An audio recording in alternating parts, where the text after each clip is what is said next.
Bom, nós temos aqui 2 intérpretes de Libras, então, se alguém sentir necessidade, por favor, eu peço que se desloque para este lado, por gentileza. Bom, bom dia a todos e todas, sejam todos bem-vindos e bem-vindas para o 2º dia do Seminário de Ciência Cidadã na Bacia do Rio Doce. Na manhã de hoje, nós vamos discutir sobre a institucionalização da ciência cidadã, o papel da governança. E, para mediar essa mesa de discussão, eu chamo Ronaldo Cristofoletti, por gentileza. Obrigado, Tati. Bom dia a todos e todas. Vou até me sentar aqui já. Acho que é uma alegria enorme a gente poder dar início a essa manhã de hoje. E vamos aí pensar em que lógica a gente está falando dentro da narrativa do evento. Né, ontem nós iniciamos discutindo sobre o conceito da ciência cidadã, sua relação com a educação ambiental. Então, a gente ouviu ali da Natália essas relações, o que dá mais uma cara de ciência cidadã, o que dá mais uma cara de educação ambiental, como esses dois conceitos e práticas dialogam. Né? A gente ouviu a questão então, da ciência cidadã como ter pessoas, cidadãos interessados na ciência junto, né, coletando dados que cheguem na gestão, que possam ter um impacto, mas também depois, em seguida, na fala da Bárbara, a importância da cidadania, né, do quanto isso vai para muito além do dado científico, quanto isso é desenvolver um aspecto cidadão das pessoas e dar oportunidades e ouvir. E aí a gente seguiu entendendo uma série de exemplos, né? Então, o João Vitor também pôde nos mostrar uma série de realidades já ocorrendo dentro da Mata Atlântica, de exemplos onde as pessoas se engajam nos dados da cidadania, né? E de um olhar trazido pela Sarita e pela Luana, de como olhar isso em médio e longo prazo, monitorar, avaliar, entender o que a gente realmente está impactando, mudando, quais as dimensões que nós podemos ter nesse processo. E seguimos, né, aí todos depois ouvindo e extremamente animados, inspirados e emocionados até, né, com os relatos, né, das experiências dos projetos de biodiversidade e de água, né, coordenados pela Anabel e pela professora Vera, trazendo um pouco do que foi essa história. Se ontem a gente passou nisso, o foco de hoje de manhã é olhar um pouco como que esse processo e como essa ciência cidadã, para além dos projetos, como que nós podemos pensar em políticas públicas, que políticas públicas já existem, quais a relação, como institucionalizar, qual o papel, né, de instituições nesse processo, seja promovendo, seja dando apoio, seja sendo inspirada e pensando em políticas públicas. Acho que essa vai ser um pouco a nossa lógica. E aí, para a gente dar início e continuidade a isso, eu queria convidar os colegas que estarão comigo aqui na mesa e vão falar. Então, o Antônio Almeida, né, do ICMBio, do Instituto Chico Mendes de Conservação da Biodiversidade. Por favor, Antônio.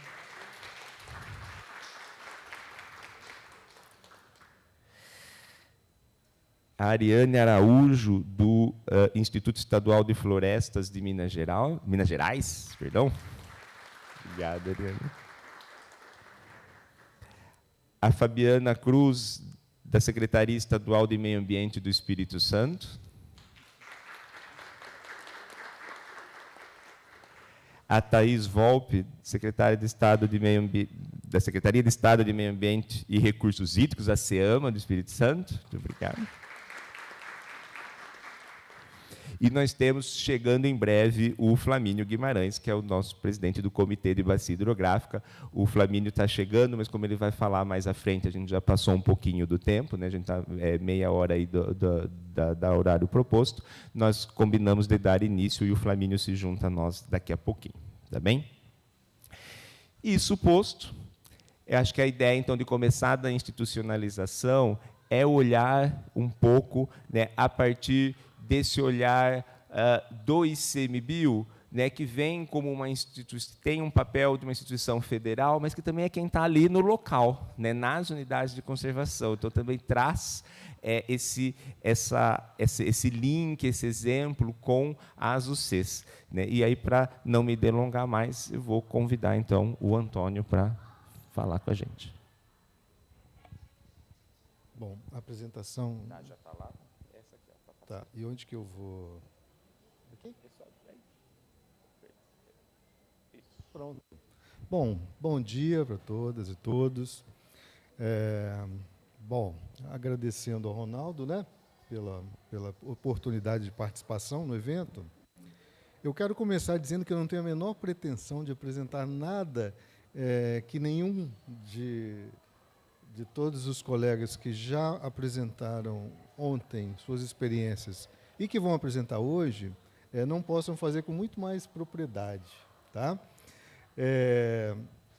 Mas eu, nas nossas conversas para chegar ao desenho final dessa pequena apresentação, a proposta foi que eu falasse sobre as experiências que eu tive e que eu tenho como gestor de uma unidade de conservação na Foz do Rio Doce, né, que é uma área que foi bastante impactada com a chegada da lama, e colocar algumas dúvidas e expectativas que a gente tem como gestor, né?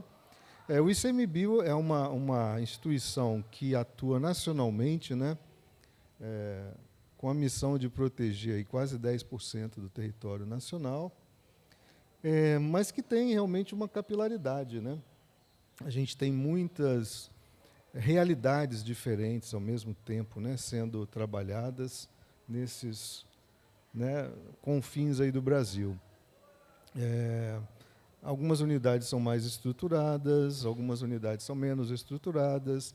A gente tem diferentes categorias de unidades de conservação, né? Então, as diferentes unidades de conservação possuem objetivos, expectativas e realidades diferentes. Algumas contemplam a presença de comunidades em seu interior, outras não podem ter comunidades em seu interior, algumas que não podem têm comunidades em seu interior. Então, a gente vive uma complexidade de situações. E a gente está, no momento, eu diria que, alguns anos atrás, a gente começou, como instituição e como sociedade, a entender a importância de reconhecer as comunidades, né, e a sociedade, em geral, como parte das unidades de conservação. Até, sei lá, os anos 80, 90, a mentalidade dominante era de porteira fechada, né? Quanto menos gente entrar, incomodar e interferir, melhor para a conservação. E quando a gente foi entendendo, né, como sociedade, que é justamente o contrário, a gente tem que trazer as pessoas para dentro das unidades, a gente tem que dividir a responsabilidade pela conservação dessas áreas com a sociedade em geral, né? Como um exemplo, a gente tem numa reserva biológica, que é a área onde eu atuo, né, uma reserva biológica, que é uma categoria bastante restritiva. Após um processo longo de discussão, que levou quase 15 anos, a gente conseguiu formalmente acolher a prática do surf dentro da reserva biológica de Comboios, né? Uma medida que até hoje não é unânime, né? É contestada por alguns colegas da nossa própria instituição, mas que tem se mostrado bastante efetiva em dividir a responsabilidade sobre a conservação com o público que utiliza o recurso que a gente está protegendo, né? Gerando impactos de baixíssima magnitude e gerando efetivamente conservação da área, né? Então, eu vou falar um pouquinho sobre minha experiência local. O que eu acho que eu posso fazer para contribuir, deixar minhas dúvidas também, já que o objetivo é discutir, né? E, enfim, é isso, tá? Eu vou ser bem breve. Bom, aí está uma pequeno mapinha mostrando a área da unidade. Ela é uma unidade muito pequena em comparação com as unidades de conservação de um modo geral. São apenas 833 hectares, é uma faixa costeira. localizada bem na foz do Rio Doce, apesar de que o último quilômetro ali para o norte, né, aqui eu aponto.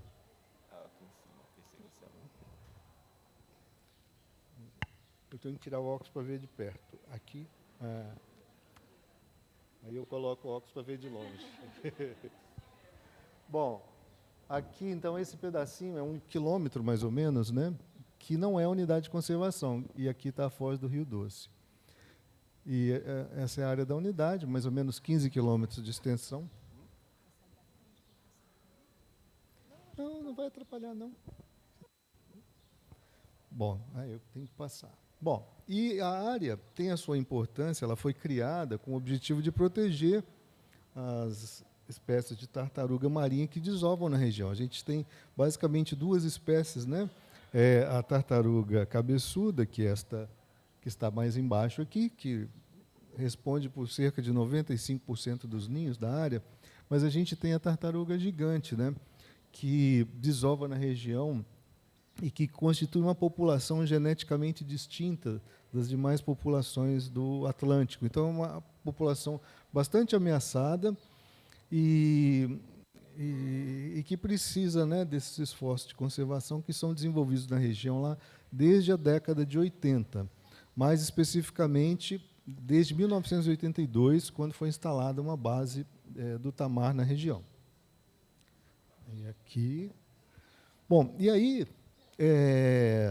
a gente, na verdade, trabalha com ciência cidadã antes do conceito ser criado, né?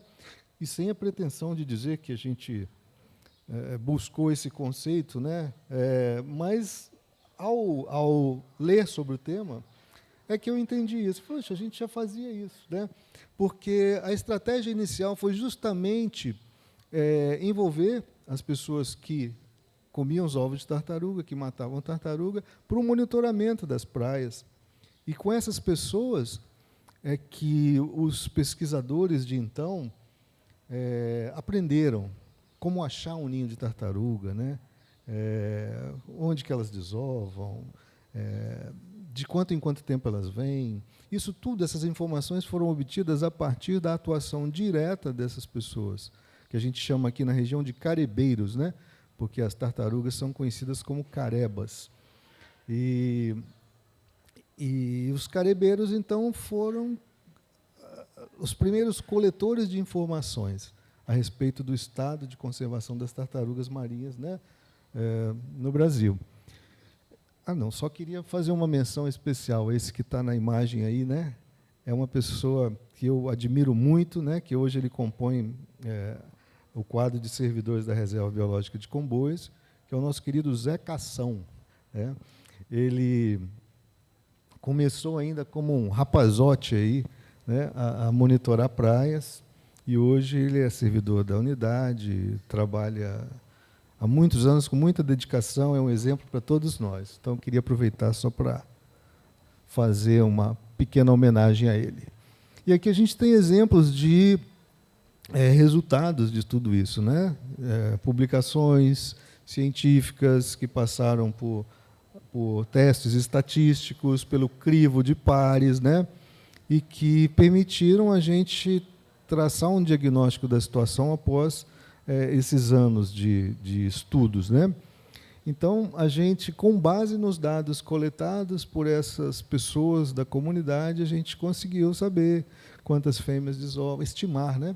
Quantas fêmeas a gente tem na população desovando, de quanto em quanto tempo elas vêm, né? Se a população, por exemplo, está recebendo o que a gente chama de recrutas, né? Fêmeas que vêm pela primeira vez para a desova, isso com base em medições da carapaça das tartarugas. A gente conseguiu perceber que o tamanho das tartarugas, o tamanho médio da população, diminuiu ao longo do tempo, né? O que significa que a gente está recebendo fêmeas novas, que são menores, né? E continuam crescendo ao longo da sua vida reprodutiva.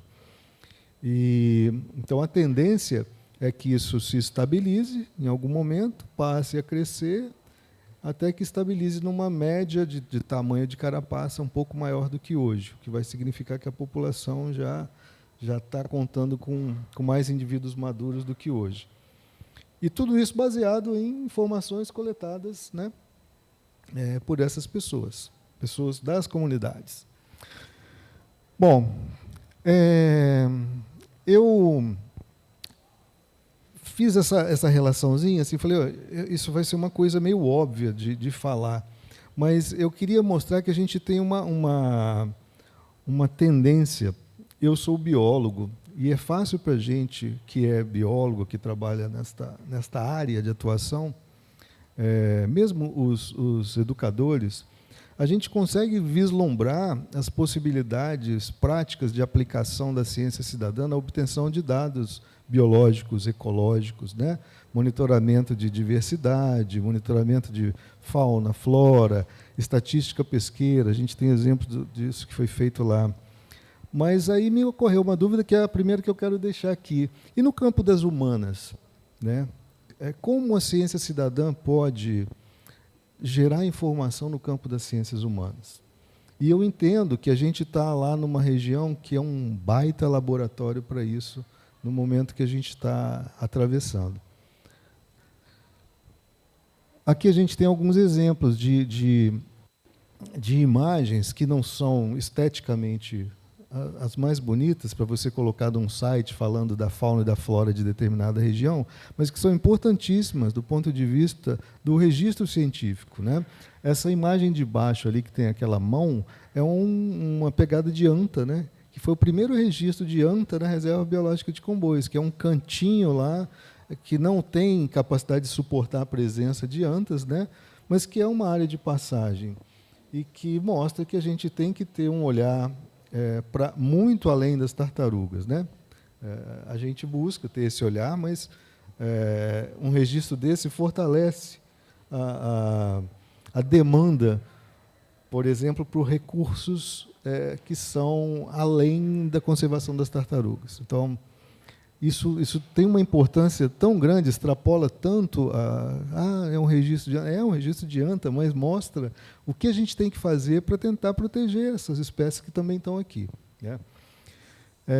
Mas isso é a parte mais óbvia, né? Como eu falei, todo mundo acho que já associa isso. Hoje tem aplicativos aí para registro de espécies, né? Aplicativos específicos, tem aplicativo para registro de fauna atropelada. Tudo isso são ferramentas importantes, né, que são usadas em várias unidades.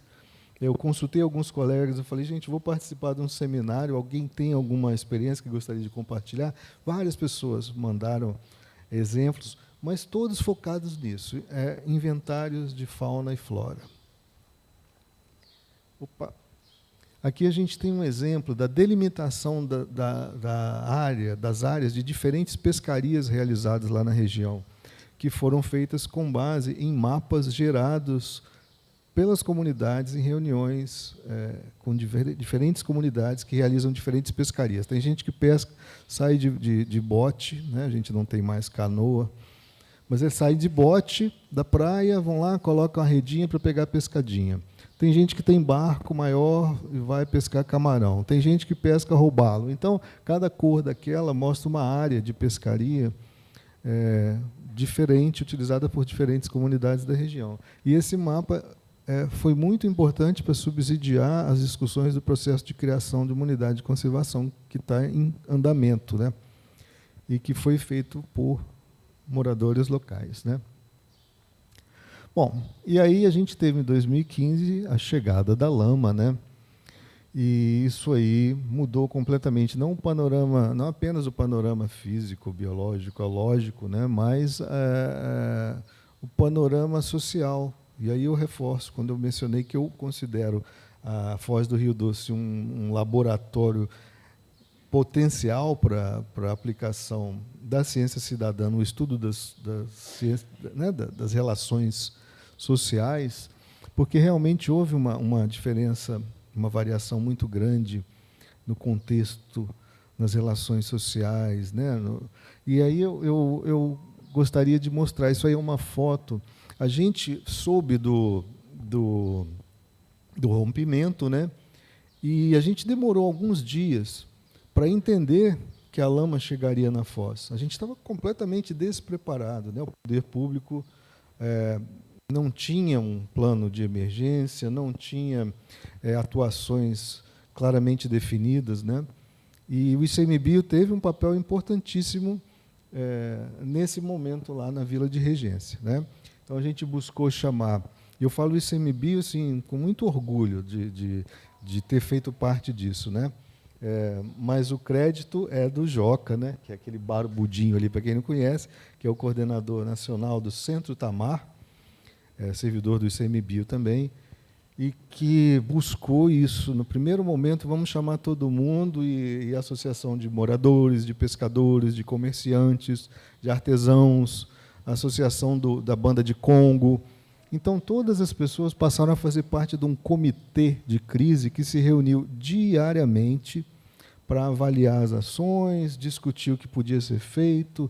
Isso 10 dias antes da lama chegar lá. Então, houve eu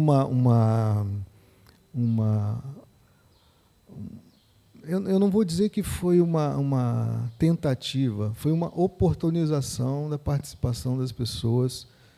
Isso foi um momento de empoderamento das lideranças locais, que se mostra importante até os dias de hoje. As pessoas entenderam a importância de tomar parte no processo, né? E aí, é a minha segunda dúvida, né? A gente não necessariamente está falando de fazer ciência, mas essas pessoas aí, lideranças locais, participaram de decisões estratégicas sobre o que deveria ser feito, o que a gente precisa fazer para entender, para tentar mitigar, como que a gente vai dar água para as pessoas. Então, tudo isso foi amplamente discutido com as lideranças locais. E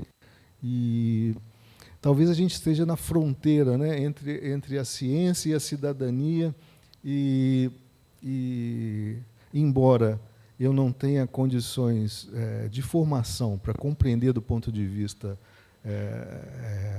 da socioeconomia, né, mas eu, como biólogo, suspeito que a gente está numa fronteira importante quando a gente está falando de ciência cidadã, do que foi feito aí, né? Bom, em primeiro momento, a decisão foi de instalar essas barreiras, que a gente já sabia que seriam inócuas, né? São barreiras utilizadas em caso de derramamento de óleo para reter a mancha de óleo. A lama possuía uma granulometria muito pequena, mas, tanto que a gente vê na imagem de baixo, né, que já está o rio todo vermelho, mas a gente vê na imagem de baixo também algumas dezenas de pescadores que foram envolvidos nos trabalhos desde o primeiro dia, e foi uma forma de mantê-los em atividade, mantê-los com uma fonte de renda, e, ao mesmo tempo, dividir com eles a responsabilidade de, ao menos, caracterizar o tamanho do problema. Esse foi um caso em que as comunidades ajudaram muito também, que foi coletando material, peixes, né, que no primeiro momento sofreram o impacto da chegada da lama, dos sedimentos. Então, essa caracterização não teria sido possível sem a participação das pessoas, né? A gente recebeu material de diversos pontos que a gente não conseguiria monitorar, né? Isso aí é um mapa com a pluma de sedimento. Parece incrível a gente dizer hoje, mas havia todos os dias pelo menos às vezes 2 sobrevoos diários para delimitar o alcance da pluma de sedimentos. E nesses sobrevoos a gente buscou desde o começo envolver representantes das comunidades. Então, além dos técnicos da Samarco, do ICMBio, do IEMA, do IBAMA, que se revezavam no processo, iam também moradores das comunidades com a responsabilidade de captar imagens e acompanhar todo o processo de delimitação do alcance da pluma. Então, eles participaram disso também, tem uma participação importantíssima nesse processo.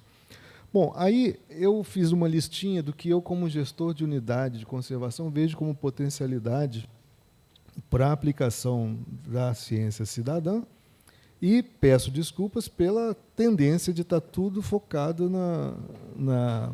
na área biológica, né? Embora tenha algumas coisinhas ali embaixo. Mas, esse monitoramento de fauna e flora, eu acho que é o mais evidente, mais óbvio que pode ser feito, né? A detecção de espécies exóticas invasoras, né? Esse é um problema que a gente tem enfrentado e que a gente ainda está na fase de entender a complexidade. É muito pior do que parece, né? Cada unidade de conservação tem uma série de espécies exóticas já inseridas e a gente tem várias se espalhando, chegando, e a gente ainda não consegue compreender direito. Detecção e monitoramento de zoonoses, nós estamos vivendo esse momento agora com a gripe aviária. Em Comboios a gente já tem 2 registros de aves contaminadas e a gente está recebendo um retorno muito grande das comunidades do entorno a respeito disso. Monitoramento da qualidade ambiental, e isso aí é uma gama de ações que eu vejo, monitoramento de solo, de sedimento, de água, tudo isso pode contar com a participação da sociedade. Eu lembrei de uma coisa que há alguns anos atrás a gente tinha no Estado, quando foi implantada, na época, a Aracruz Celulose, a empresa criou uma rede de detecção de odor. Então, selecionou pessoas, moradores de diferentes áreas, e as pessoas todo dia eram contactadas. E sentiu o cheiro hoje, não sentiu? E ali eles conseguiram elaborar a pluma de dispersão do odor, né, com base nas condições de vento e tal. E isso subsidiou muitas ações. Monitoramento de impactos de empreendimentos, restauração florestal, recuperação de espécies ameaçadas, já falamos das tartarugas, né? Estatística pesqueira, isso é uma coisa que efetivamente é feita hoje, já com participação da comunidade. Impactos da pesca, acompanhando, por exemplo, material pescado em barcos de camarão, dá para avaliar o que a gente chama de bycatch, né? Da quantidade de peixinhos pequenininhos que vêm mortos junto com o camarão. Então, assim, eu vejo essa infinidade de aplicações, né, da participação das pessoas, da sociedade, na geração de dados importantes, né?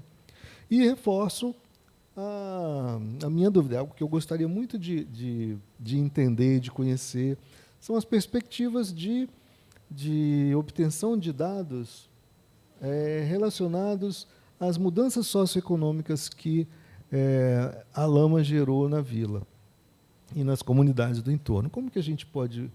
a gente tem algumas indicações, né? Por exemplo, a gente avaliar o número de crianças matriculadas na escola e comparar isso com antes e depois da lama, número de moradores, número de pescadores registrados, né?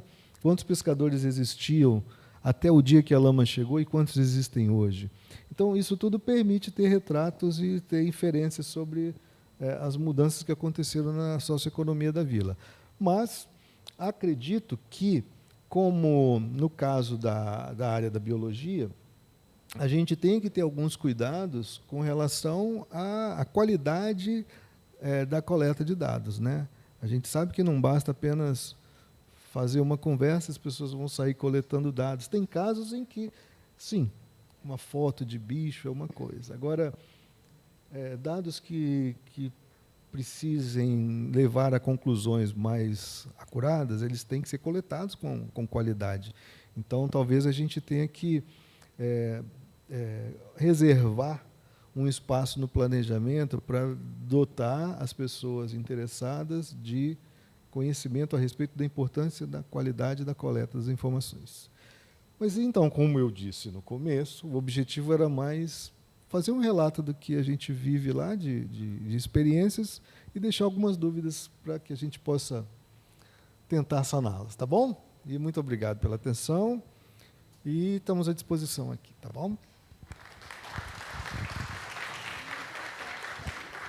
Obrigado, Antônio. Acho que essa fala inicial do Antônio ela já nos une vários pontos, né? Do pensar dentro do conceito, como chega com a parte das humanas, dentro da biodiversidade, né? A biodiversidade tem essa relação, e também já aqui lembrando, né, na nossa caminhada ao longo do dia, que essa fala do Antônio, ela já faz um link para uma mesa específica de hoje à tarde. Então, é uma fala que une o ontem, ao chegar no conceito, com hoje à tarde, onde nós vamos mergulhar nas unidades de conservação. Então, olhar muito com essa cara também, né? Então, o objetivo de ter essa fala aqui era entender, dentro de um contexto de institucionalização do ICMBio, que olha como órgão federal, mas que está lá na ponta com a comunidade para fazer, como isso dialoga com outras dimensões geográficas, né, e aí à tarde a gente também vai continuar. Então, obrigado, Antônio. Antes de dar continuidade, eu queria chamar o Flamínio Guimarães para se unir a nós aqui à mesa. Muito obrigado, Flamínio.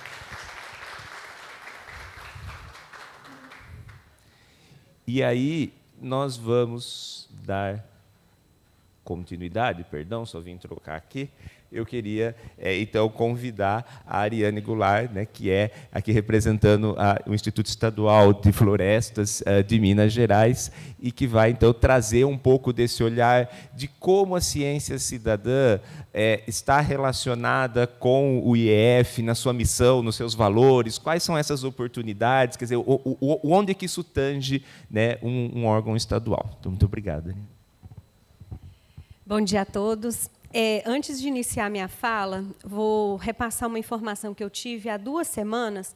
Existe uma fundação, se eu não estiver enganada, é Fundemap, eu posso verificar, eu tenho na minha agenda o nome, que está fazendo esse trabalho com os pescadores.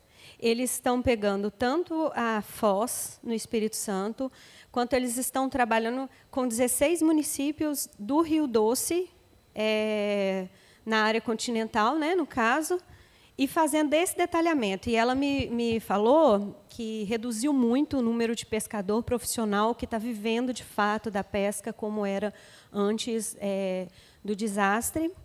Mas aí entra um outro questionamento. E a ciência aberta, né? A ideia da ciência é que essa informação seja passada para a comunidade.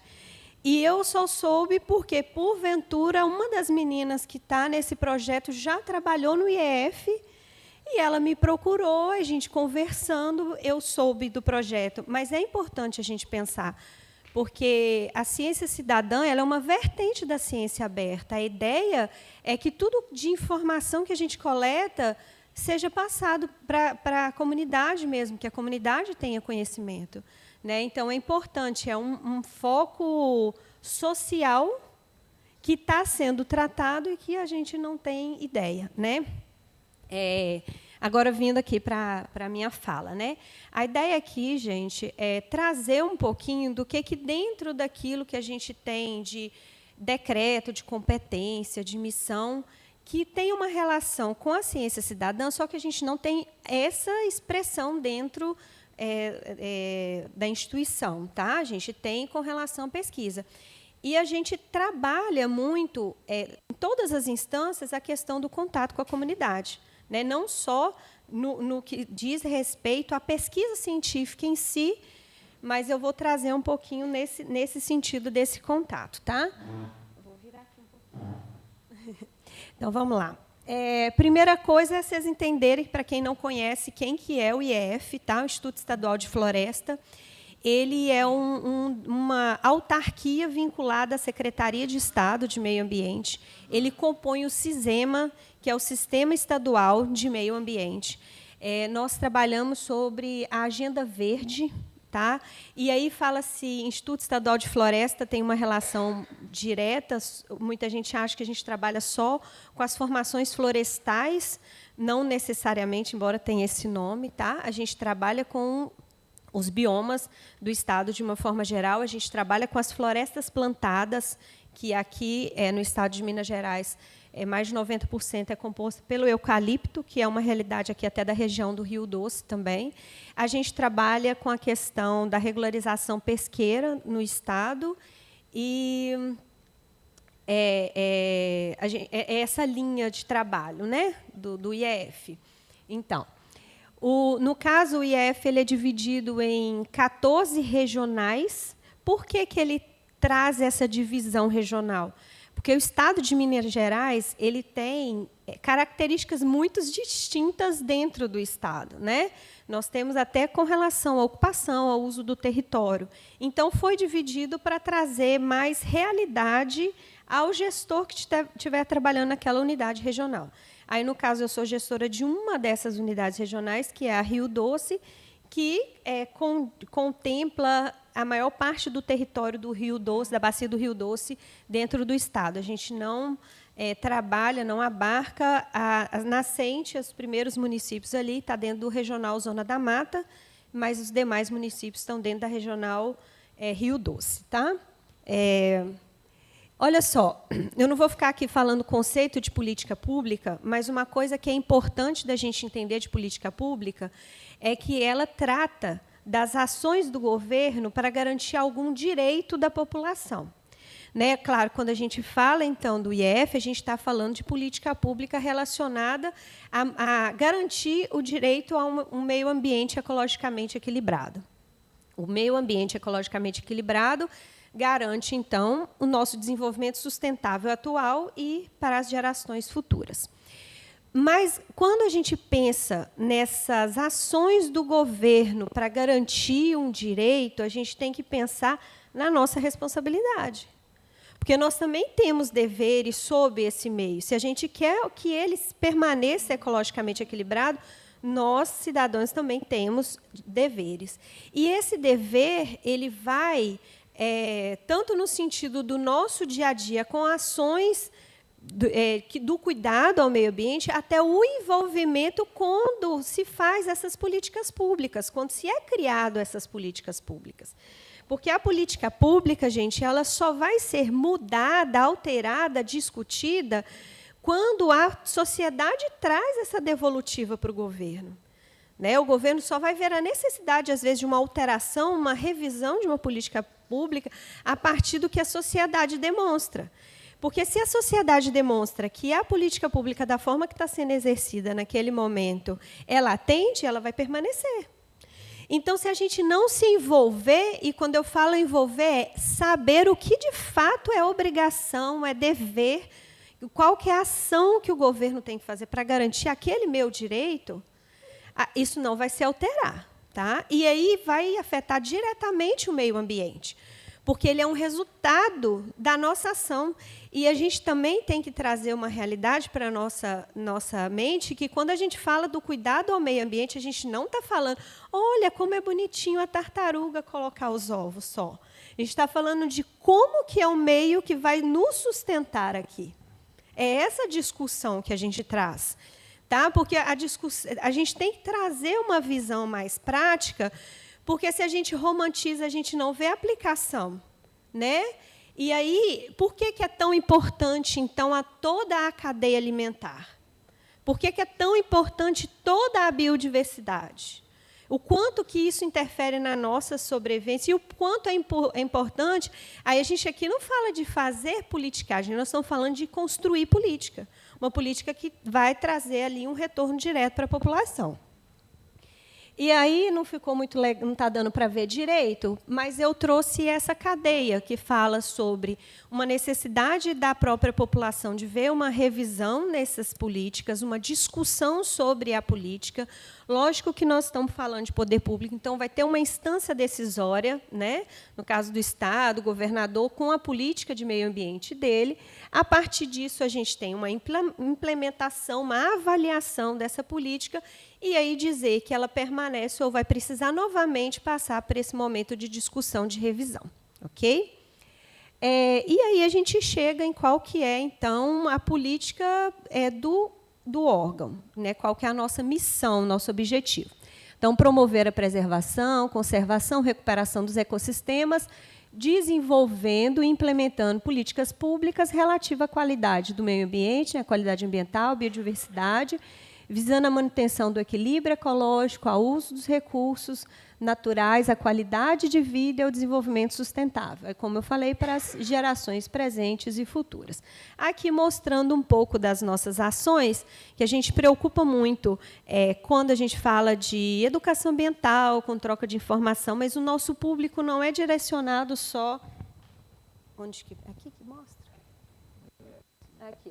A gente não preocupa só com uma educação ambiental para a criança, mas a gente pensa muito numa troca de informação com o produtor rural, quem está no campo, porque parte desses fragmentos florestais que são tão necessários para esse equilíbrio ecológico está dentro de propriedades particulares. Então, a gente gosta muito de pensar que a gente troca essa informação e consegue fornecer para eles algum benefício, algum entendimento para o desenvolvimento das atividades econômicas deles, né? Aí o nosso decreto vem aí falando todas as nossas atribuições. Não vou passar uma a um, não, porque ninguém vai dar conta de ficar lendo decreto aqui, né? Mas, assim, eu vou focar nesses quais os momentos que a gente trata mais essa relação com a comunidade.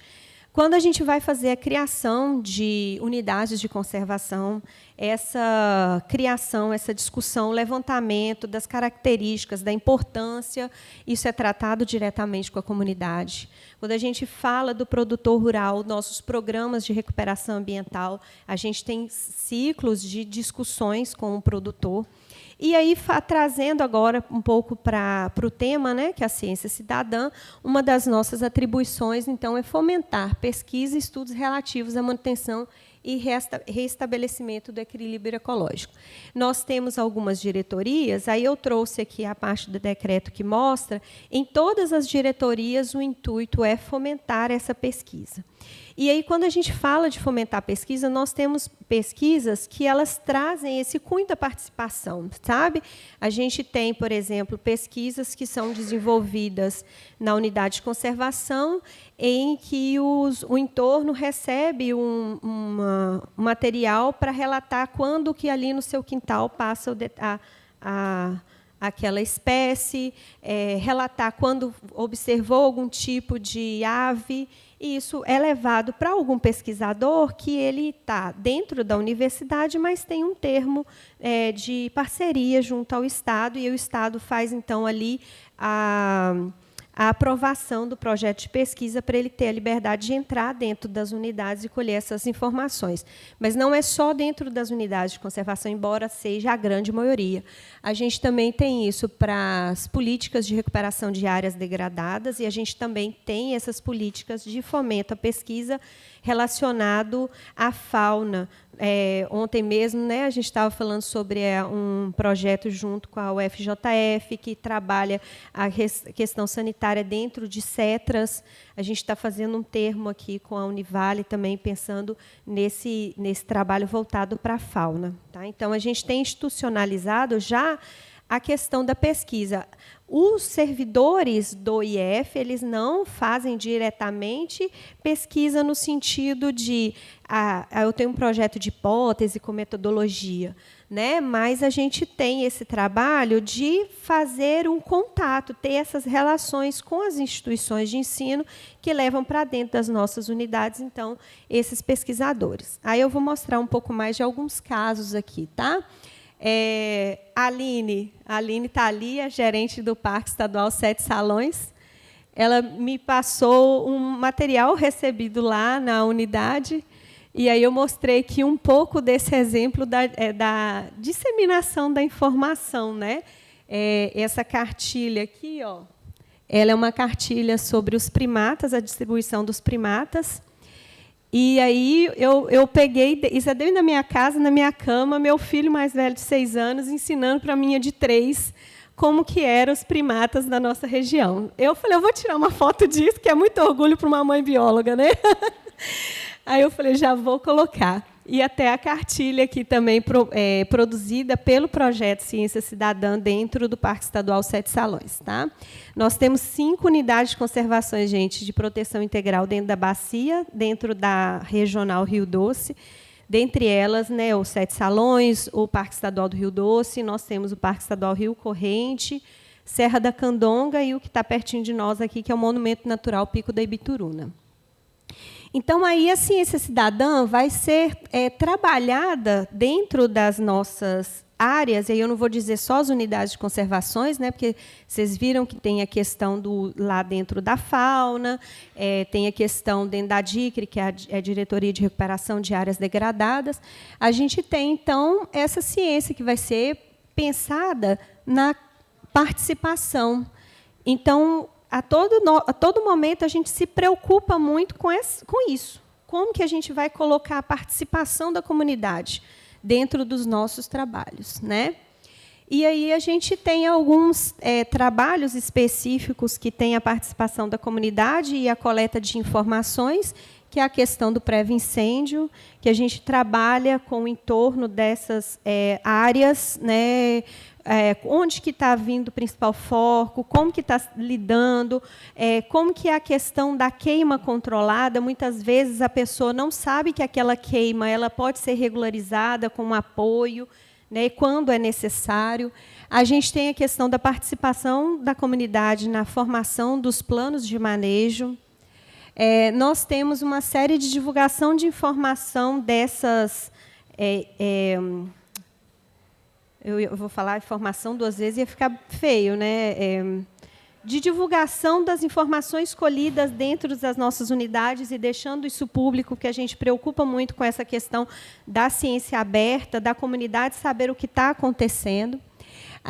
Com relação aos nossos levantamentos de entrega de animais silvestres, como que está como esses animais silvestres estão chegando para a gente, até pelo processo de sensibilização também.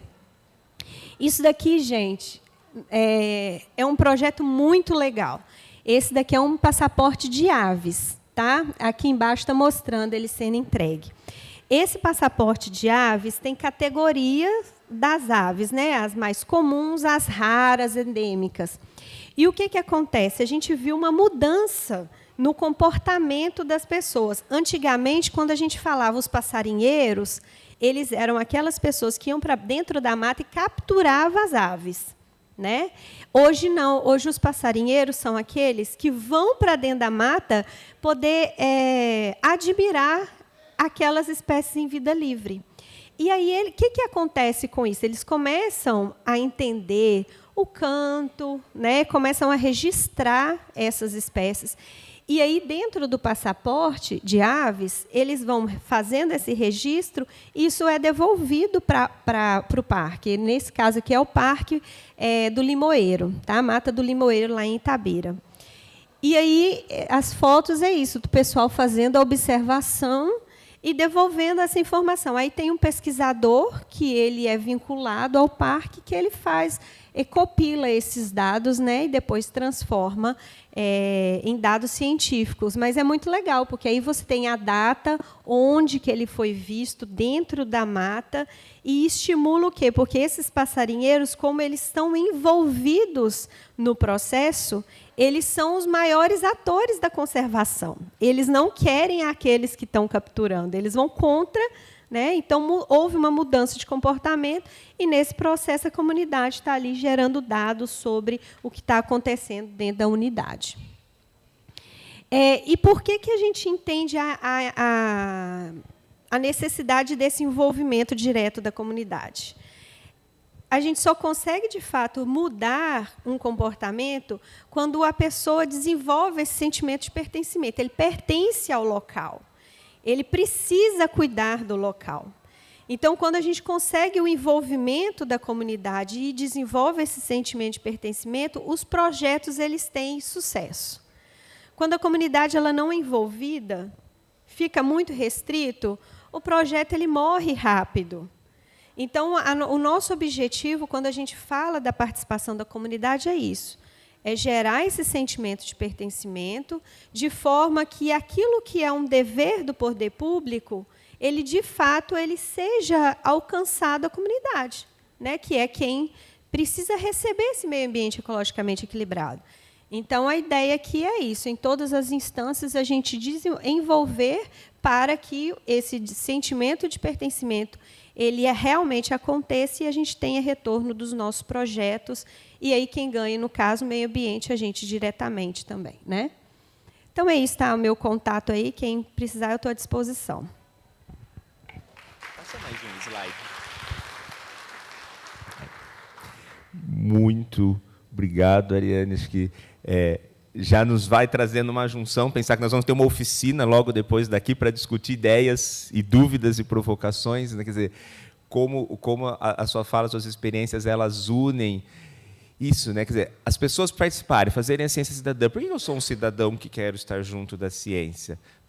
Onde que a gente pode mudar sentimentos, pertencimento, e unir isso com o nosso papel nosso de cidadão, que, inclusive, nós votamos. Então, nós também temos que dialogar com o poder público e entender onde é que estão as políticas públicas que retornam para o bem-estar e como que o que eu estou fazendo pode chegar lá. E conhecer essa visão de que é isso. Está no decreto. Né, é papel. Quer dizer, como é que a gente agora fortalece essas pontas, né, de que esse ciclo vá se fechando? Como é que as políticas públicas podem chegar a ser influenciadas pelos dados da ciência cidadã, pela mudança de comportamento do passarinheiro? Acho que esse ciclo é muito o que a gente quer pensar hoje. Então, muito obrigado. E acho que você trouxe um outro ponto essencial. Eu estava anotando aqui, eu não estou no WhatsApp, não, mas estou anotando. Era a questão da comunicação. Né? Porque também, olha isso, você mesmo mencionou logo no início da sua fala, puxa, você foi descobrir porque tinha uma estagiária que sabia. Quer dizer, como é que a gente fortalece a parceria, que é a discussão de amanhã, inclusive à tarde, mas a comunicação entre os setores para que a engrenagem flua melhor. Então, muito, muito obrigado. E aí, com isso posto, a gente passa para o próximo momento de ouvindo também das experiências aí vindo da Secretaria de Meio Ambiente, né, Recursos Hídricos, do Espírito Santo, para também entender a partir dessas experiências. Então, eu queria demais aí agradecer a Fabiana Cruz, Thaís Volpe, elas vão dividir esse momento entre elas, e obrigado. Bom dia. Bom dia, pessoal. Eu sou Fabiana Cruz. Eu sou subsecretária de Estado de Biodiversidade e Áreas Protegidas. Então, essa é a Thaís Volpe, ela é gerente de Biodiversidade e Biotecnologia. A gente está representando a Secretaria Estadual de Meio Ambiente e Recursos Hídricos, a SEAMA, do Espírito Santo. Não sei se tem muitas pessoas do Espírito Santo aqui, mas estou vendo alguns colegas aqui da academia que a gente já trabalhou juntos. E antes de falar um pouco ter a nossa fala, eu acho que é importante a gente dizer da reestruturação da SEAMA recentemente. Então, em março, final de março, início de abril, final de março, né, Tatá? Foi publicado o decreto que alterou a estrutura da Secretaria Estadual de Meio Ambiente. Então, a gente, nessa gestão, tem colocado muitas pessoas realmente capacitadas tecnicamente para fazer a política pública, a proposição de políticas públicas do meio ambiente. E eu acho que foi muito pertinente o convite do Ronaldo e de toda a equipe aqui para a gente participar, porque a gente está num momento embrionário mesmo dos projetos, do que a gente vai conseguir fazer daqui para frente para a conservação do meio ambiente e desenvolvimento sustentável dentro do nosso Estado. Então, obrigada, Ronaldo, pela oportunidade, Andressa também. E é isso. E assim, o que a gente veio, o nosso papel aqui é realmente falar como nós, como órgão ambiental do Espírito Santo, conseguimos trabalhar todos os atores da sociedade, né, inclusive a comunidade, que vai dar subsídios para a gente na tomada para a execução da política pública mesmo, na tomada de decisão. Então, calma aí, como é que faz aqui? Mais para frente. Então, é isso. Daqui é só tem no final também, mas nosso e-mail, quem quiser também no final pegar, fique à vontade. Esse daqui, então vamos lá. E aqui a gente colocou mais para introduzir mesmo, vocês já estão cansados de saber, estão aqui dentro do evento que está discutindo isso, a ciência cidadã. Então, a gente tem a participação pública, a conexão com as comunidades, a contribuição científica da academia, e aí de que forma a gente, tudo isso junta, né, para a gente formar realmente a ciência cidadã, que é diferente da educação ambiental, né, gente? Ciência cidadã, a gente usar o conhecimento mesmo da sociedade, da comunidade, no auxílio da formação da ciência. Tá, se eu esquecer de alguma coisa, você fala, pode. E aí tem diferença, né? A informação e conhecimento. O conhecimento, a gente linka todas as informações de todos os atores na formação de conhecimento mesmo, na construção do conhecimento. Então, o objetivo da ciência cidadã é democratizar a construção do conhecimento objetivando a melhoria da vida das pessoas e o uso sustentável dos recursos hídricos, no caso, né, para o nosso, dentro do órgão estadual. E aí, então, o que ela promove, a ciência cidadã, do ponto de vista do órgão estadual?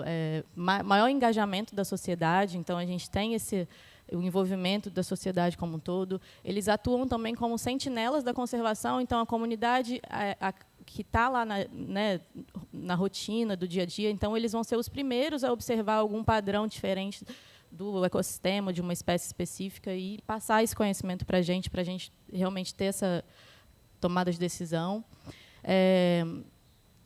Promove a educação científica da sociedade, e nós conseguimos mapear melhor as prioridades para a gente conseguir investir energia e esforço naquele determinado projeto.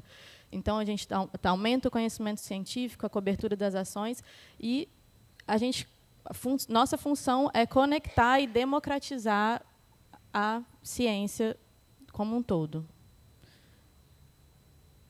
Então, a gente faz a mediação do conflito de interesses entre diferentes atores da sociedade. A gente faz reunião e conversa com prefeitura, com diferentes secretarias de Estado, com comunidade, com escolas, com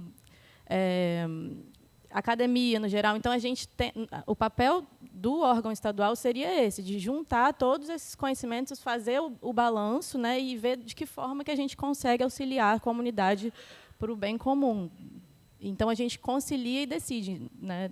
A gente não só escolhe sem nenhum critério, a gente tem o papel realmente de fazer essa interlocução entre os diferentes atores da sociedade.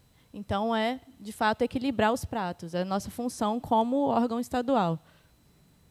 E aí eu acho muito importante que a gente esteja aqui, assim, o convite foi feito para a gente aproximar quem realmente, de fato, faz as políticas públicas com a academia, com as pessoas que estão lá fazendo o conhecimento. Então, muito importante que a gente esteja aqui e que isso que seja cada vez mais algo corriqueiro, né, que seja realmente feito, para a gente conseguir ter contato com com a ciência que está sendo produzida. Então, só para resumir, o que seria, né, a nossa função? É conectar, articular e conciliar todos os atores em prol do desenvolvimento sustentável. A gente tem muito essa visão de realmente não só, como a Ariane, né, falou, da gente conservar um ecossistema ou uma espécie. A gente tem a função também de tornar aquilo sustentável e útil, né, de fato, para as comunidades do entorno também, né, que as pessoas que sejam, de fato, ativos econômicos e não passivos, né, assim, que a pessoa tenha prejuízos em ter aquela área. A gente considera que as pessoas utilizando o ecossistema, o recurso, ela consiga preservar e valorizar aquilo, já que ela utiliza aquilo como para sobrevivência, enfim. E é isso. Então, a gente linka sociedade civil através do conhecimento tradicional e monitoramento da biodiversidade. Isso daí está muito linkado com a questão da ciência cidadã, né, de passar para a gente esse conhecimento. A gente trabalha também com a comunidade científica, com os educadores, através da difusão do conhecimento, e aí retornar para a sociedade o que é produzido, com os empreendedores, que a gente trabalha o desenvolvimento econômico sustentável, e com o legislativo e executivo, com relação às demandas, né, de formulação das demandas. E é isso. Aí agora a Tatá vai apresentar quais os projetos que a gente tem feito, que esbarra muito com ciência cidadã, e qual é o potencial e desafios para fazer mais projetos de ciência cidadã dentro do Espírito Santo. Obrigada. Bem, então, quais são os desafios de nós, como gestores públicos, na tomada de decisões, né? Basicamente, é um conhecimento holístico das demandas sociais. E aí, esse equilíbrio dos pratos é justamente para deixar todos em pé, né? Então, na verdade, a gente precisa do respaldo técnico, então todo conhecimento científico ele é muito importante para a tomada de decisões, mas as decisões elas não podem ser de cima para baixo. Então, as pessoas que estão diretamente envolvidas, elas têm o conhecimento da própria realidade e, muitas vezes, ela tem o conhecimento até mesmo da dinâmica da biodiversidade onde elas estão inseridas, né? Então, aqui é um exemplo de um dos processos que a gente tem articulado. Então, foi elaborada a lista de espécies ameaçadas do Espírito Santo recentemente. O governo do estado publicou essa lista, só que existem os conflitos do ponto de vista dos pescadores, porque a lista engloba espécies criticamente ameaçadas como o peruá, e ele tem um grande apelo, inclusive, cultural, né? Então, assim, é a nossa identidade cultural, a muqueca, o peruá. Então, assim, a gente tem que conciliar esses diferentes interesses que, muitas vezes, são divergentes. Então, como a gente promove isso, né? Uma das nossas principais estratégias é a convocação de grupos de trabalho, né, que quem já tem intimidade chama de GT. Aí. Os GTs, basicamente, englobam os diferentes atores envolvidos, né, nessas decisões, então, comunidades, cientistas, gestores, para tomar uma decisão um pouco mais democrática e tentando ser o mais justo possível, né, e não excluindo nenhum dos atores na tomada de decisão, né, até porque envolve mesmo diretamente a vida das pessoas, e aí a gente, como gestor público, também tem que buscar alternativas viáveis de como não acabar com a subsistência da população que é pesqueira através de uma decisão unidirecional de cima para baixo. Uma outra iniciativa que é bem característica de ciência cidadã, que a gente desenvolve no Estado, é para a decisão do período de andada do caranguejo-sá, para que a gente consiga, então, publicar o período de defeso. Envolvem muitos atores, né, porque a comunidade científica ela vai dar essa informação técnica dos parâmetros que a gente precisa levar em consideração para estimar o período de andada do caranguejo. Então, eles vão dar o respaldo. Olha, existe uma influência de maré, de lua, salinidade, chuvas, e isso foi desenvolvido pela Universidade Federal do Sul da Bahia. Eles desenvolveram um aplicativo que tem uma estimativa com alta precisão, e os catadores alimentam esse dado com base nas observações da andada que eles têm observado. Por que aumentar a precisão da estimativa reprodutiva é importante?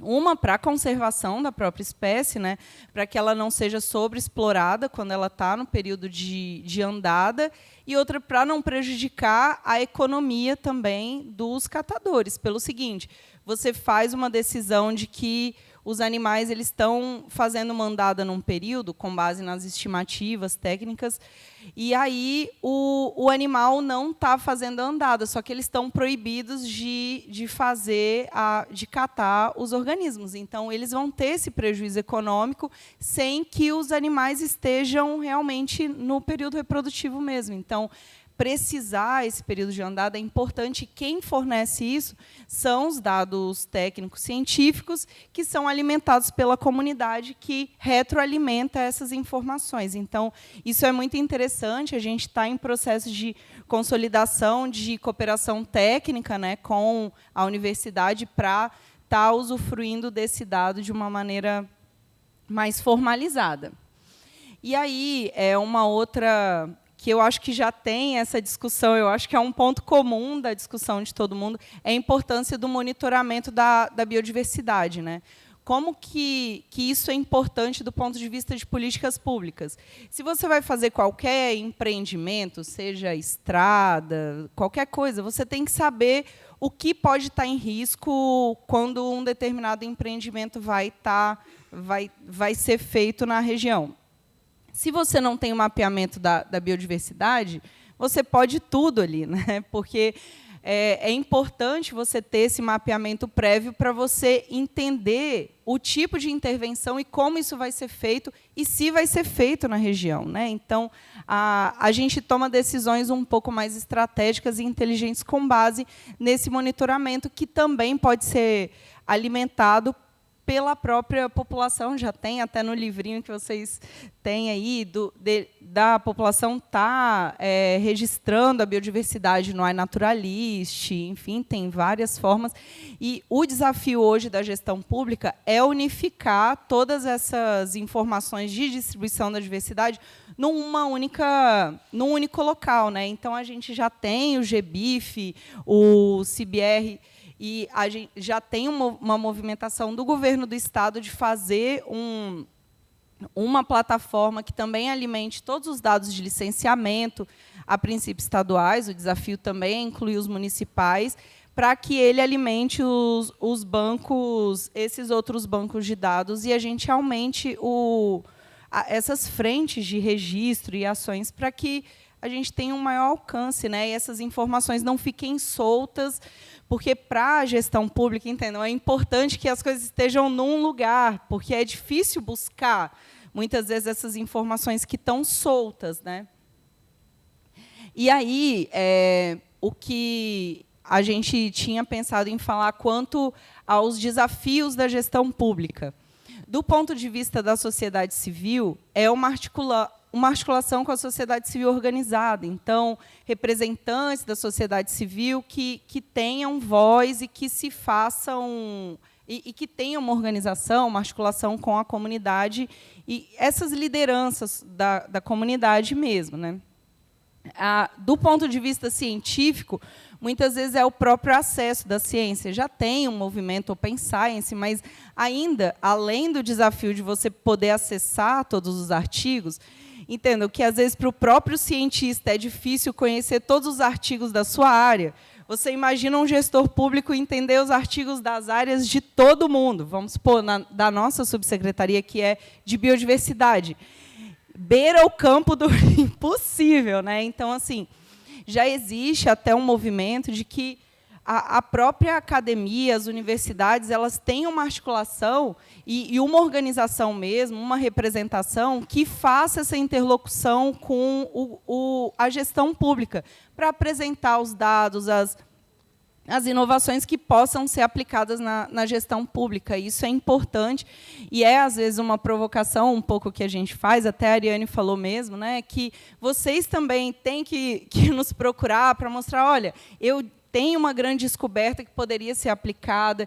Então, a gente já tem feito muitas reuniões com pessoas que a gente vai até fazer cooperação técnica de monitoramento pesqueiro. Então, assim, existe esse conflito com a pesca. Como que eu posso falar para o pescador que, se ele estiver sobreexplorando o recurso, a profissão dele está em risco? Então, eu preciso do respaldo técnico para falar, olha, nessa estimativa aqui, os estoques eles vão se esgotar dessa espécie em tanto tempo.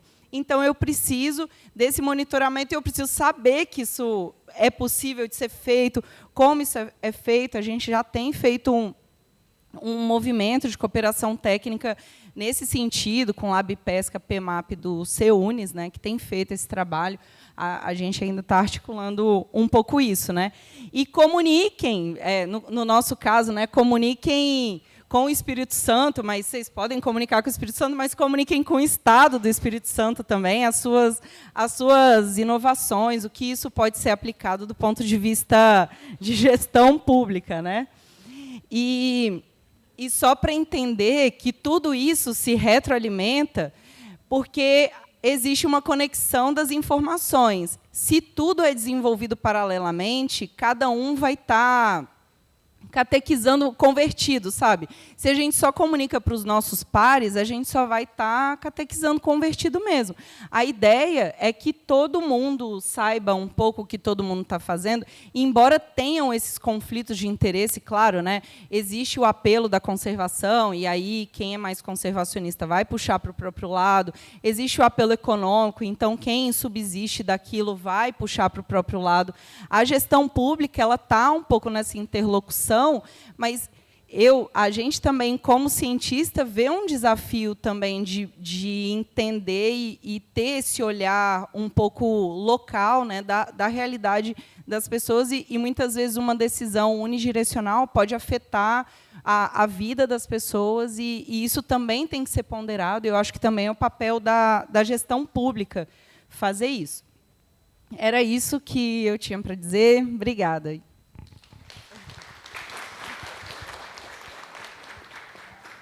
Fabiana, Thaís, muito obrigado também, né? É muito legal ver esses momentos e como as falas vão se somando, isso vai construindo, né? Quer dizer, a gente volta a ouvir, a partir da fala de vocês, a importância da comunicação, da integração, do unir diferentes setores. É muito importante destacar a riqueza que a gente tem nesse evento, nesse auditório, ao longo de todos os dias, né? Porque nós temos muitos setores da sociedade aqui envolvidos exatamente para a gente poder buscar isso junto, né? Surge a questão da biodiversidade, mas do que a gente chama os serviços ecossistêmicos, né? Do que a gente realmente, de como essa biodiversidade, qual o papel dela nessa relação com o ser humano. E algo que a Fabiana trouxe lá do início, e que liga muito com o momento que a Natália falou ontem na primeira apresentação, que é essa coprodução do momento. Então, é desde o início dos processos estarmos construindo juntos.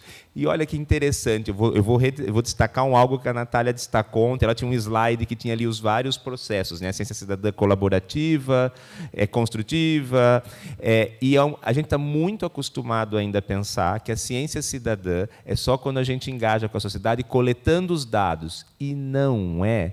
A gente pode, assim, o cientista cidadão pode ser aquele que ajuda a desenhar a pergunta científica junto com gestores e acadêmicos, que precisa ser desenvolvida. E quem vai desenvolver, eventualmente, é o cientista. Mas a pergunta foi desenhada em conjunto. Isto é ciência cidadã na etapa de desenho da pergunta. Ou pode ser na etapa de análise do dado. Então, não é necessariamente a gente vincular sempre que o cientista cidadão é aquele que está no campo coletando os dados. Isso é muito importante. Nós vimos ontem vários relatos de como isso, inclusive, muda a vida das pessoas. Me lembro o João mostrando o sapinho na cozinha da pessoa. Quer dizer, isso traz conexões. Mas, talvez, dentro de órgãos de governança, ele vai estar muito mais nesse momento do pensar a ideia ou de analisar o dado. E isto é ciência cidadã, tem como ser construído desta forma, né? Então, muito obrigado por trazerem esse ponto.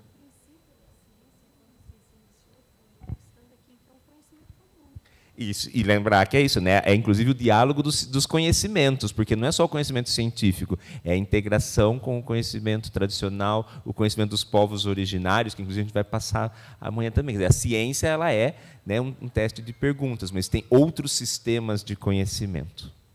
Obrigado por trazer isso também, Ariane. E aí, se nós estamos falando de integração, de comunicação, de tudo, e a gente falou até esse momento de um ponto de vista geográfico, né? Foi olhando a Foz, ou o ICMBio como órgão geral, foi olhando por uma visão do Estado. Nós vamos ter agora um olhar que, assim, as águas nos unem, né? Para as águas, sejam elas...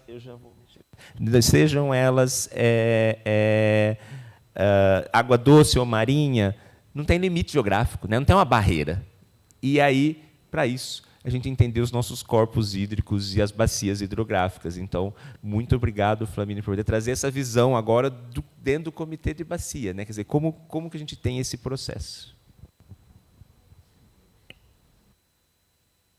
Oi. Bom dia a todas e a todos. Primeiro, agradecer e justificar, né?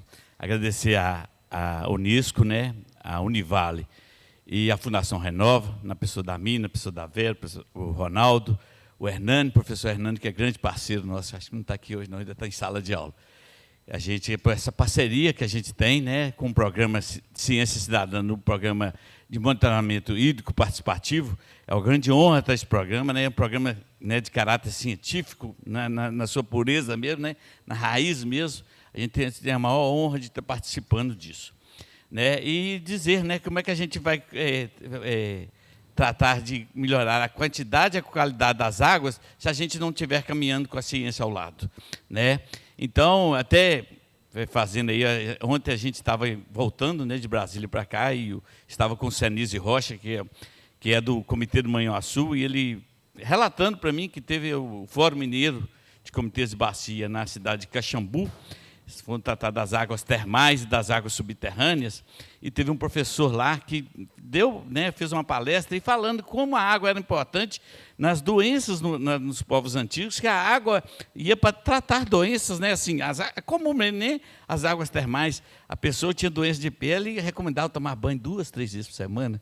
Nós que temos o hábito de tomar banho, sabe da importância da água na nossa vida, mas a água era para tratar doenças mesmo. As águas termais não precisam nem falar, né?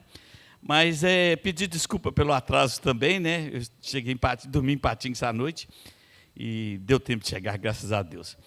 Mas, dando uma contextualizada rápida, né? Nós somos o Comitê de Bacia, né, do Doce, é um comitê federal, e nós trabalhamos de forma integrada com os comitês estaduais, né? Nós somos mais 10 comitês estaduais, 6 na porção mineira e 4 na porção capixaba.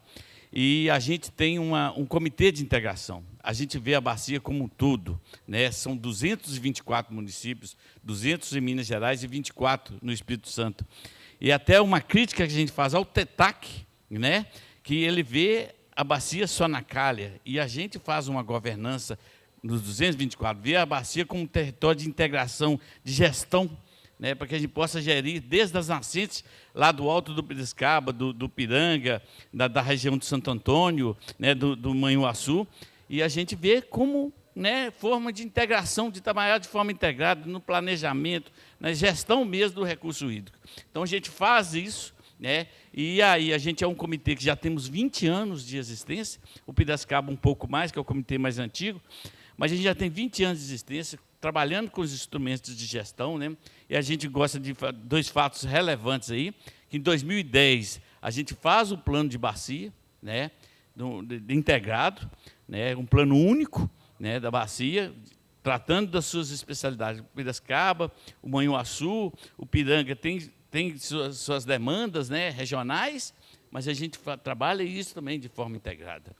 E aí a gente faz o plano, e o grande divisor aí, que foi a implementação da cobrança do uso da água, né? E aí, como primeira entrega que a gente faz, a gente entrega os planos municipais de saneamento básico para os municípios, que é uma demanda da lei da universalização do saneamento.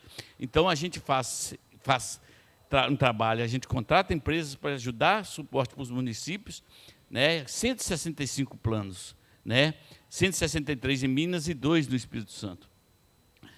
E aí a gente, né, dá toda essa condição trabalhando nos 4 eixos, né? Água, esgoto, resíduos sólidos e drenagem urbana. Então, hoje, os municípios todos têm seus planos municipais. Logo, nós tivemos o rompimento da barragem, não só por rompimento da barragem, mas uma série de eventos internos e externos que nos deixou um momento instável. Mas o grande divisor de água foi um acórdão do TCU em 2018, em que a gente, no acórdão, rezava uma série de medidas para que a gente pudesse adequar toda a lei de 9433, que é uma lei, gente, que todos precisam conhecer. É uma lei que acho que veio para ficar, primeiro, né, porque já é de 96, eu acho que é de 96 ou 97, me fale aqui, mas que ela dá um sentido seguinte, de trabalhar a bacia no território, né? Nós somos 800 conselheiros, gente, trabalhando no tripartite, né? Que é a sociedade civil organizada, aí a gente fala de ONGs, fala da universidade, a Univale aqui tem cadeira tanto no CBH Doce como no CBH Sossuí, né? As universidades, hoje nós temos a Universidade Federal de Viçosa, que está no Comitê do Piranga, a UFOP, a UENG, que está no Comitê do Piracicaba. Então, a gente traz as universidades para dentro dessa discussão, que é muito importante. E fora a sociedade civil organizada, né, que está lá no território, está vivenciando os problemas do território. As prefeituras, as prefeituras, os governos do Estado, do Minas e Espírito Santo, e a União. E os usuários, é quem paga a conta, os grandes usuários, vamos dizer assim, né, que são as mineradoras, as siderúrgicas, a silvicultura. Então, é eles que pagam a conta. Quem me dera que se essa conta desse para fazer tudo, mas não dá. O nosso plano, o dinheiro que a gente arrecada não atende nem 10% das nossas necessidades. Agora nós estamos trabalhando, e nesse acordo do TCU, ele ele pedia que a gente fizesse uma revisão do plano e o enquadramento dos corpos d'água. O que é o enquadramento, né? É a bacia que temos e a bacia que queremos para o futuro. Então, o enquadramento foi um desafio que nós estamos fazendo agora, nós estamos fazendo essa revisão de plano e o enquadramento. Esse trabalho todo é coordenado pela Agência Nacional de Águas e a gente finda esse processo agora em outubro. Né? Graças a Deus, era até para terminar em julho. Mas, como eu disse, o enquadramento foi um desafio. A gente teve, ao revés de algumas bacias, que precisou dessa dilação de prazo, e que a gente está findando isso, e traz o plano para um plano factível, um plano pé no chão. Tá? E a gente está hoje trabalhando isso para a gente poder fazer as ações, né, que está ali no plano. E isso hoje, né, a gente tem hoje uma nova realidade de agências, né? Hoje, desde 2021, a gente já trabalha uma realidade que a gente já está fazendo ações efetivas com os municípios, né? Vou ressaltar alguns programas nossos que a gente está tocando, né? Nós temos hoje um programa demonstrativo que a gente combate a perdas em sistemas de tratamento de água. São 5 projetos demonstrativos com inteligência artificial em parceria com o Polo Tecnológico de São José dos Campos. A gente vai usar a inteligência artificial, até que o município de Almolevade foi contemplado, o município de Manhuaçu também foi contemplado com esse programa. Estamos trabalhando muito com segurança hídrica também, com o programa de segurança hídrica, que a gente tem visto hoje. Né? A história nos mostra, né, que cada ano que passa, o IGAN tem editados decretos de restrição de uso, né, que traz aí uma insegurança. Então, a gente está trabalhando com a segurança hídrica, né? Outra coisa que a gente está trabalhando também com projetos, porque nos planos municipais de saneamento a gente viu que o grande gargalo, nós estamos numa bacia em que 80% dos municípios são municípios com menos de 20 mil habitantes. São municípios que não têm uma estrutura, né? A história do cobertor curto, se trazer uma ação para o município fazer, ele vai deixar de fazer alguma coisa para poder nos atender e muitas vezes nem consegue atender. Então, a gente está até uma ação, assim, uma coisa que a gente está fazendo é pegando na mão do município. Desde a hora que ele faz a habilitação no edital, até na execução, para obras hoje, a gente está entregando tudo, até a RT, o município só vai licitar e a gente acompanha. Para obras, a gente, por exemplo, para estações de esgotamento sanitário, a gente quer fazer a operação assistida até por 4 anos, para capacitar esses funcionários de prefeitura. Né? Então, a gente está dando a mão a essas prefeituras para ajudar a executar. Né?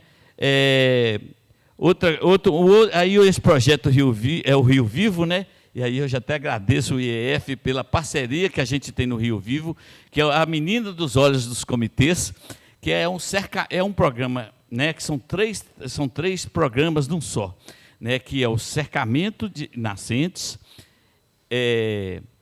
controle de sedimentos, que são as barraginhas e as caixas secas, e saneamento rural. Esse programa, ao longo do tempo, tende a ser o maior programa hidroambiental do Brasil. A gente vai trabalhar saneamento rural como nunca se trabalhou no país.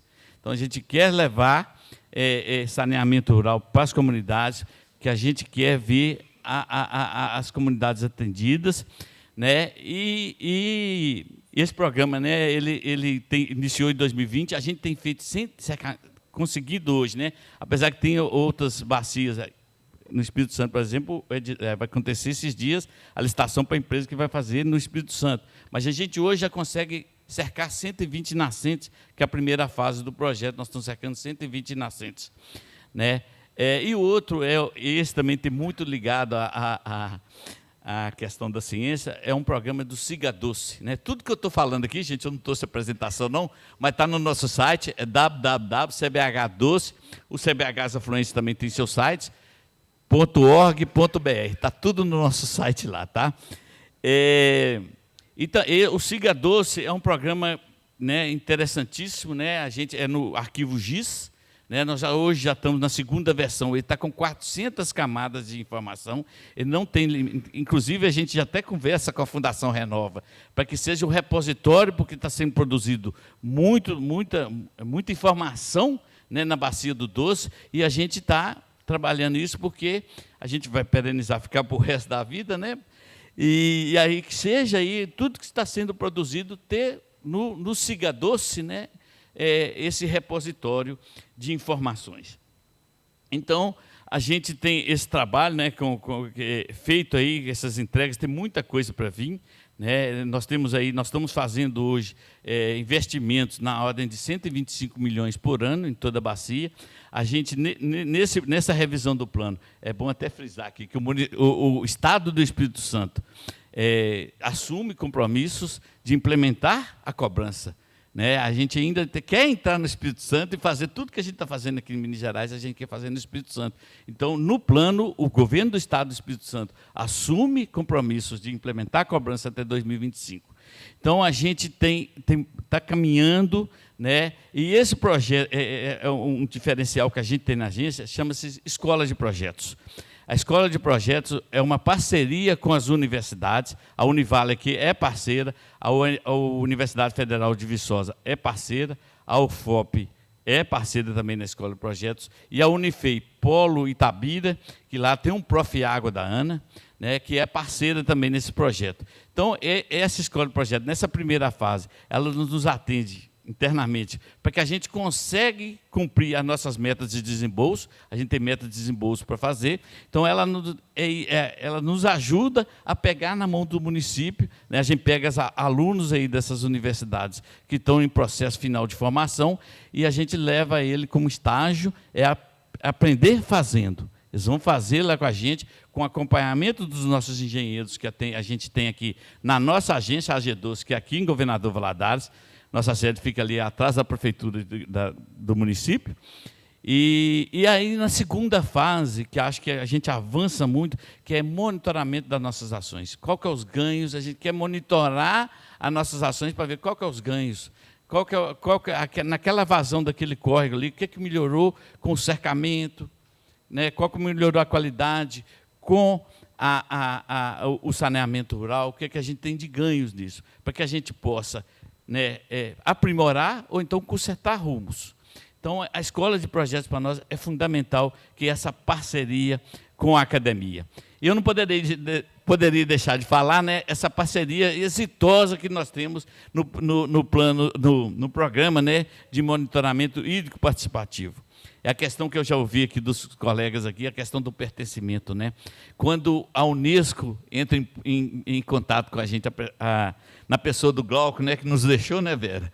Mas a Vera também, a Mirna também, que foi importantíssimo nesse processo, que a gente começa a conversar e aí a gente busca 3 comunidades nessa primeira fase para poder trabalhar, né? A gente consegue uma comunidade em Linhares, uma em Amorés e a outra lá em Cavagrande, que é no entorno do Parque Estadual do Rio Doce.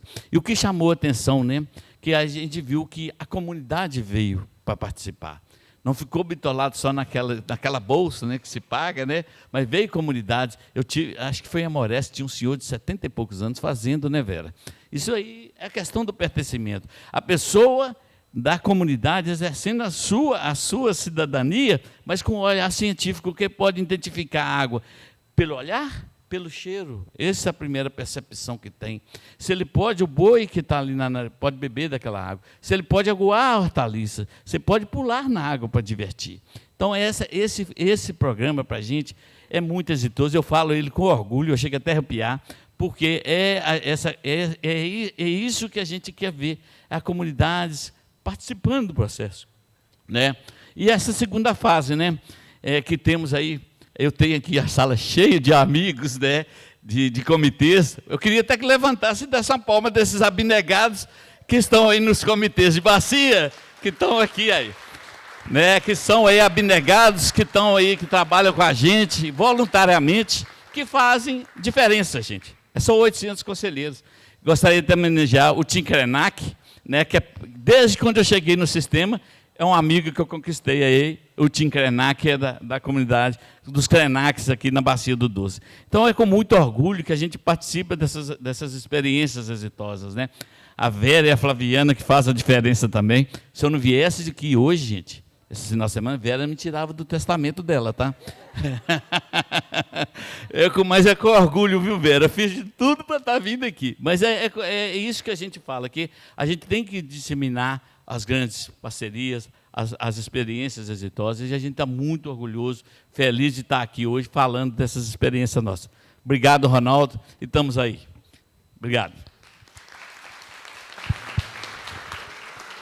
Muito obrigado, Flamínio. E obrigado, porque acho que é isso, né? O CBH ele tem um papel central dessa união, e alguns pontos que você falou que me marcaram primeiro, essa relação com as prefeituras, né? Porque a gente veio falando em nível de unidade ou geral, em nível de Estado, mas o CBH ele interage diretamente com as prefeituras, então também é um espaço porque a gente tem que pensar muito como é que a gente une o local, o regional, o nacional, pensando como Unesco, o intergovernamental, né? Nós temos agendas da década da restauração dos ecossistemas. Então, assim, quer dizer, como que a década da restauração do ecossistema está conversando com o que o ICMBio está fazendo e passa pelas políticas do Estado, chega no município, porque é aqui que é ali no município que vai tomar vida essas ações, né? E o CBH ele ajuda nessa capilarização e nessa relação com as instituições locais e regionais, como você mencionou, as universidades, né, o curso de formação, quer dizer, esses são espaços muito propícios para a gente pensar essa questão da ciência cidadã. Então, perfeito, muito obrigado e parabéns, né, a você e a todos os colegas do CBH Doce e de todos os CBHs, né, Brasil afora, que ajudam a fazer essa diferença. Bom, isso posto, a gente está ali em cima do tempo, foi uma mesa muito rica, mas acho que a gente também não pode deixar de pensar, abrir para pelo menos assim, 2 perguntas, a gente não vai poder ter mais, a gente faz como foi ontem. Teríamos alguma pergunta? A gente poderia selecionar 2, faz ao mesmo tempo e já faz uma rodada com os colegas aqui. Eu tenho uma provocação final também para fazer. Alguém? Então, Vera, alguém mais? Não, então a gente tem uma perguntinha da Vera, eu somo a minha, e aí a gente segue. Obrigada. Parabéns à banca. Aprendi muito hoje. Agradeço ao Flamínio. É que o Flamínio foge, viu, gente? Tem que tomar cuidado com ele. Tá? Mas, graças a Deus, ele está aqui com a gente hoje. Isso é muito bom. Eu só queria falar para o Antônio que a gente está lá em Regência, fazendo monitoramento participativo. Tá? Inicialmente com a comunidade e agora com o CBH Doce, as bacias do CBH Capixaba. A gente faz... Em 2002, a gente esteve com a comunidade de Regência, vários alunos, pessoal da comunidade. E agora, em 2023, a gente está lá com o pessoal do CBH Doce, Capixaba, da região de Portões, por ali.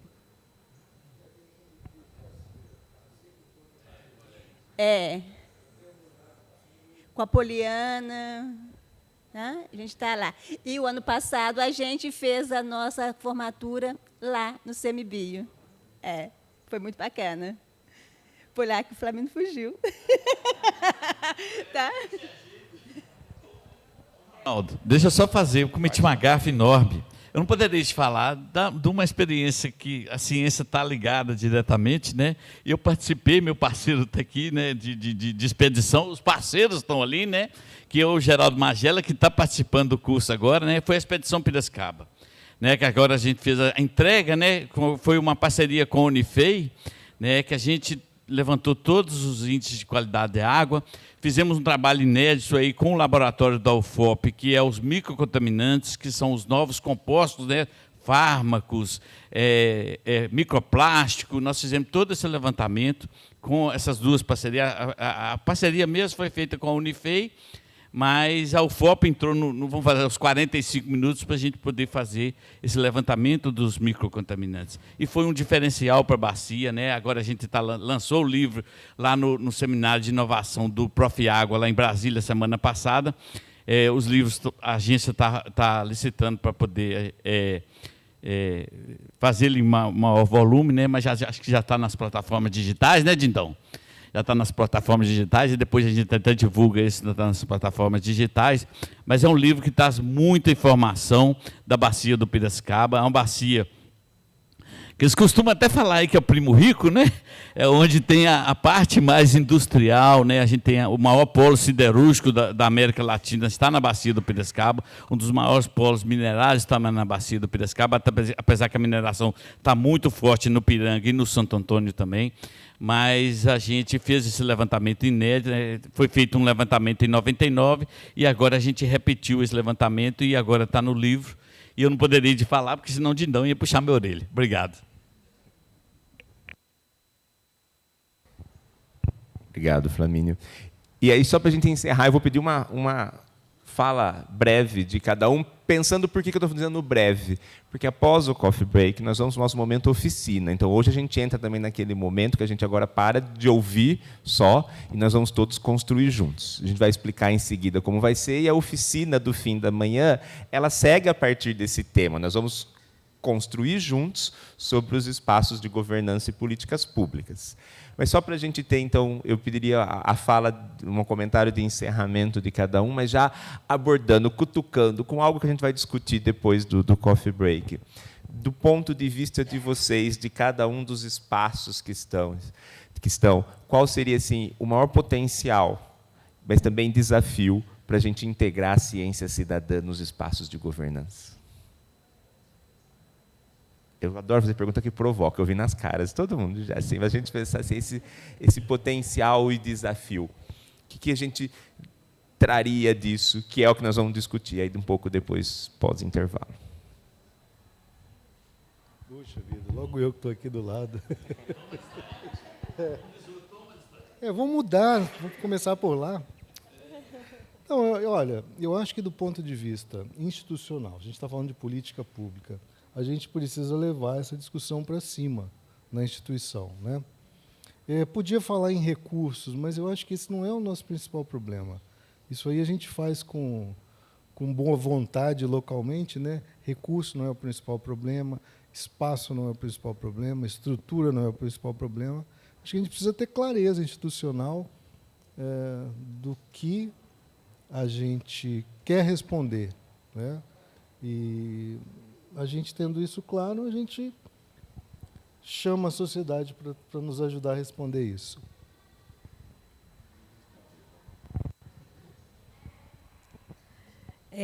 Vamos lá. Então, além dessa questão da clareza institucional, que eu acho muito importante, entender o que aquela diretoria, o que aquele governo espera, né, até como fruto da sua política pública, a gente também conseguir integrar as instâncias. A gente conseguir saber o que a federação está fazendo, o que o Estado está fazendo, o que o município está fazendo, o que o comitê está trabalhando. Às vezes, nós estamos trabalhando na mesma frente, gastando um recurso que, se a gente se unisse, poderia direcionar parte desse recurso para um outro projeto. Eu acho que falta muito essa comunicação. Eu vou sintetizar no seguinte: construção com parceria e comunicação. Acho que essas são as palavras-chave. Eu acho que é isso mesmo. A gente precisa ter essa provocação de unir as diferentes pessoas que estão trabalhando, né, órgãos que estão trabalhando na construção de conhecimento, para a gente fazer uma política pública que seja realmente eficiente, porque nós estamos governo agora, nós não somos, né? Então, fazer algo que seja replicável, né, mais para frente, para não parar, acabou a gestão, acabou. Então, continuar mesmo com as ações para que seja, de fato, mais eficiente. Só para colocar uma lenha na fogueira aí. Para mim, também, eu acho que o desafio é hierarquizar prioridades, né? Muito além dessa articulação, do conhecimento em si, dentre todas as demandas, inclusive sociais e ambientais, conseguir hierarquizar o que é prioridade e o que vai ser o foco, por exemplo, das iniciativas públicas. Assim. Muito bom, né? Quer dizer, como é que a gente, então, pensa institucionalmente o que é que queremos? Definimos prioridades, Pensamos em como coproduzir, mas comunicar de forma que alinhe diferentes instâncias que estão fazendo a mesma coisa e que seja sustentável ao longo do tempo.